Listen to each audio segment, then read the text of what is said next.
Just another routine mission. Why do they always say that before a mission? It's everything that happens along the way. The choices you make, the paths you choose, that turn the routine into anything but. Of course, that's how it started. A routine mission, answering a distress call. And look where that got me. We were testing out the Normandy, Captain Anderson's new ship, when the distress call came in. An Alliance patrol on Eden Prime had been attacked.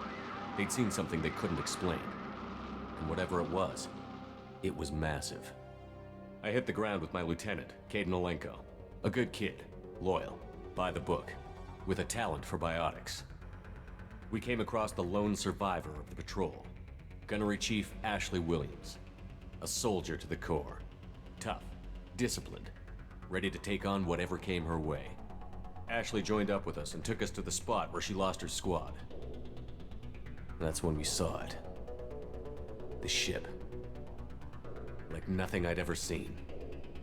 It was massive, scorching the colony and everything around it as it blasted away. We followed the path of destruction to an artifact, a beacon left by a long-dead race called the Protheans. The colony had dug it up, and whoever attacked them had tried to take it. Chief Williams made the mistake of getting too close. It hit her with some type of energy. I grabbed her and threw her out of the way. That's when it hit me. Hard. Every muscle in my body went rigid. I couldn't move, could barely breathe. Everything went black. And then I saw something. A vision. Dream. A nightmare. By the time I woke up, we were halfway to the Citadel on our way to meet the Council. I was expected to explain what I'd seen. Anderson came along. So did Adina, our political representative on the Citadel. With those two heavyweights, it seemed reasonable we could persuade the Council that the ship we'd seen was a potential threat, as was the individual behind the attacks. The main suspect for the Eden Prime massacre was a Turian Spectre named Saren. He'd been seen by one of the survivors from the colony at Eden Prime, and there was some evidence to suggest that the ship was connected to Saren. But even Adina's pointed accusations weren't enough to convince the Council. They just couldn't believe one of their chosen elite Spectres could be guilty of something like that. They needed proof, which meant I needed proof. Fortunately, I wasn't alone in my search. Garrus, another Turian, wanted to help. A top agent for Citadel Security. Despite orders from his superiors that he shouldn't get involved, he told me he was suspicious of Saren, and he had some useful leads. More importantly, he was willing to share them. That led me to Rex, the biggest, nastiest looking Krogan bounty hunter I'd ever seen. He turned out to be more than just a brute. It was his intel that led to a fugitive with incriminating evidence on Saren. The fugitive turned out to be an energetic little Quarian named Tally. A tech expert with a knack for hacking, she'd procured some information on Saren. Evidence that proved Saren was dirty. Tally's evidence proved that Saren was responsible for the massacre on Eden Prime, and that the immense warship we'd spotted was in fact Saren's flagship. But it went much further. Saren was trying to find a way to bring back a race of sentient machines from dark space. Machines allegedly responsible for cleansing the galaxy of all organic life. These Reapers were blamed for wiping out all life 50,000 years ago, including the Protheans, then disappearing back through the mass relays to dark space, leaving no trace they'd ever been. That explained why Saren was after the beacon, and it made some sense out of my visions. But not much else. We couldn't convince the Council that the Reapers were a threat, but they agreed Saren had to be stopped. They stripped him of his Spectre status and gave me the honor of becoming the first human Spectre. My first task?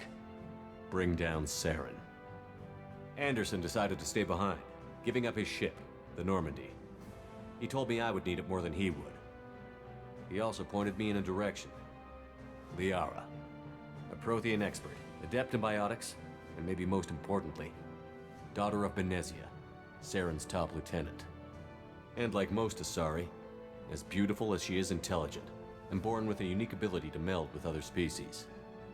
Liara was able to help me decipher some of the vision the beacon had given me. Nothing concrete, but it gave me some clues. And a new appreciation for the Asari. Her technique for accessing my vision was unexpected, but not at all unpleasant. Ashley was a little concerned about the connection I shared with Liara.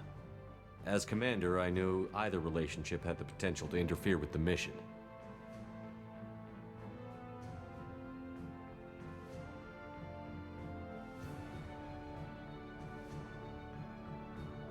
I told Ash I wasn't interested in Liara. I had my eyes on someone else. But we agreed we wouldn't let it get in the way of our mission. Finding Saren. Thanks to Liara's help, we had our next lead. Benezia.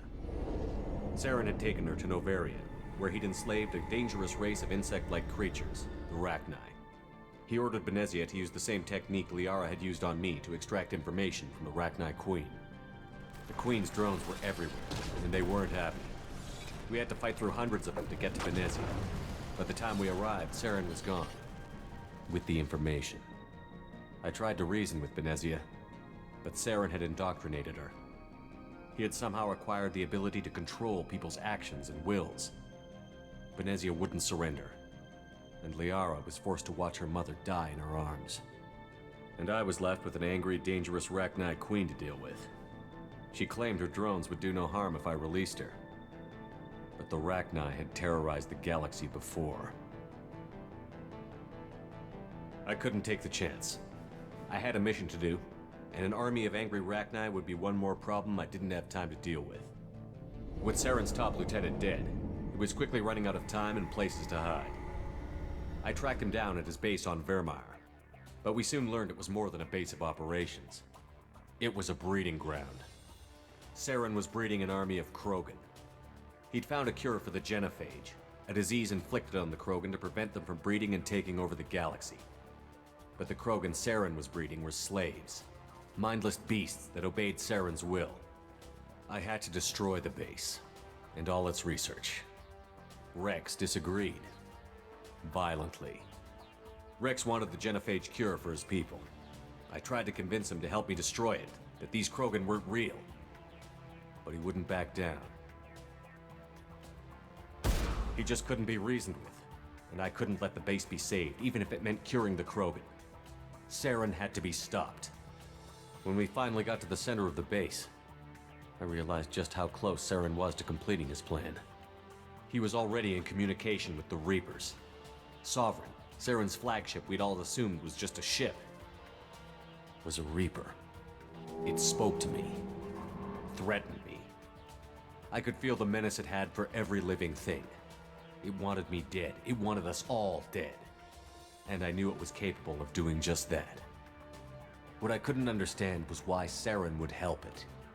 But there was no time to think about it. Sovereign knew where we were. We had to destroy the base and get the hell out. I split up my team in 2 squads, sending Ash with one and Caden with the other as a distraction. We had a nuke, and we planned to use it. Before we could detonate the bomb, Saren showed up. We fought. I stalled him to make time for my team. And in talking to him, I realized the truth. It wasn't Saren who was indoctrinating everyone. It was Sovereign. The Reaper. And Saren was in deeper than all of them.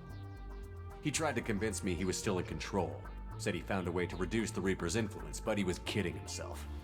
Or believing the lies Sovereign was telling him. Before I could convince him to stop, he ran, leaving me just seconds to extract my squad mates. I tried, but I wasn't fast enough. I could only save one of them.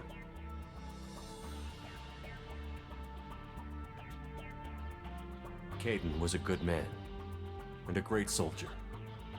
But I had to choose, and I chose Ash. That was the last time Saren would slip away from me. I knew then, the next time we met, one of us would die. With my team mostly intact, we chased Saren and his army to Ilos, a long-lost planet that had once belonged to the Protheans. As we prepared for what we knew would be a desperate fight, I spoke to my crew. We were just one ship, against Saren's growing army. I assured them all that despite the odds, we could defeat him. But Ash saw through my words. She knew I was hurting after Caden's death. She could sense my doubts. We both knew this mission could be our last. Until that moment, we'd put our feelings aside for the sake of that mission.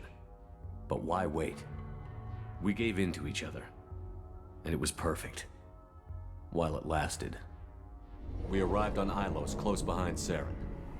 Once on the planet, we discovered a Prothean databank that helped me put the final pieces of my vision together. The Reapers had come 50,000 years ago, and every 50,000 years before that, each time purging the galaxy of life. The Protheans had fought and died, like every species before them. But a few survived long enough to leave a parting gift. The Protheans had discovered that the Citadel was the key to controlling the mass relays. By sabotaging the Citadel, they found a way to close the relays to dark space, slowing the Reapers' return, giving us the time we needed to find a solution to stop the Reapers once and for all. Saren knew this. He was leading his army to take control of the Citadel and re-establish the relays to dark space, bringing the waiting Reapers here to destroy us all. We followed him to the Citadel. It was intact, but heavily damaged. He had caught the Council fleets by surprise, and they were only now regrouping. And with Sovereign as his flagship, there was little hope the fleets could counterattack with enough strength to take back the Citadel. But Saren was done running, and I was done chasing him. As the Alliance and Citadel fleets battled Saren's army outside, I cornered the Turian bastard in the Citadel tower and confronted him. He died believing that the Reapers would save him. As I fought to regain control of the Citadel, the Council's flagship, the Destiny Ascension, fell under attack. Despite Saren's death, Sovereign and Saren's army continued to fight. The Council was aboard the Destiny Ascension, and they were requesting assistance. But I knew in order to help them, I would have to put our Human Alliance fleet in jeopardy. The Council could be replaced. The fleets were needed here and now if we were going to defeat Sovereign. Even with the Citadel back in my control, Saren defeated, and the Normandy leading the combined galactic fleet, the battle against Sovereign, a single Reaper, was relentless. It took the combined fleets of humanity and the other races, but in the end, Sovereign fell. But the costs were immense. While humanity's efforts in the war earned us our first seat on the Council, it was a hollow victory. The Reapers were still out there. I knew the fight was far from over, but as the one who'd led the fight against Saren, I was given new responsibilities. The choice of humanity's first counselor was left for me to decide. On the one hand, Udina, the lifetime politician. Ruthless and ambitious, he would easily navigate the political landmines that would soon be put in front of him. The other choice, Captain Anderson, the career soldier. Tough but fair, but a friend, and someone I could trust. Both great leaders in their own right.